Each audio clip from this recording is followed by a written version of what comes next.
পারলেন? হ্যাঁ মাওলা বুঝতে পারলেন ধীরে? না শুনেনি।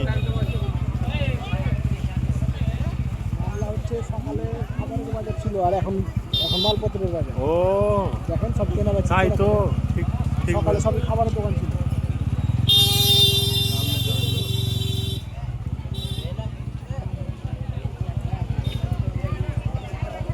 হেঁটে ঘুরতে হবে নাহলে মজা পাওয়া যাবে না। হ্যাঁ ওই যে চিড়া মুড়ি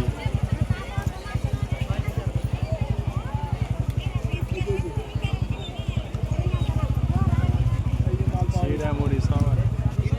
এই যে এখানে আছে। টাটকা বানাচ্ছিল তো ওইখানে এখানে দাঁড়াচ্ছে মনে হয়। যাবেন। এটা তো জানি যেটা বানাচ্ছে। হ্যাঁ ওটাই টাটকা ওটাই বলছি।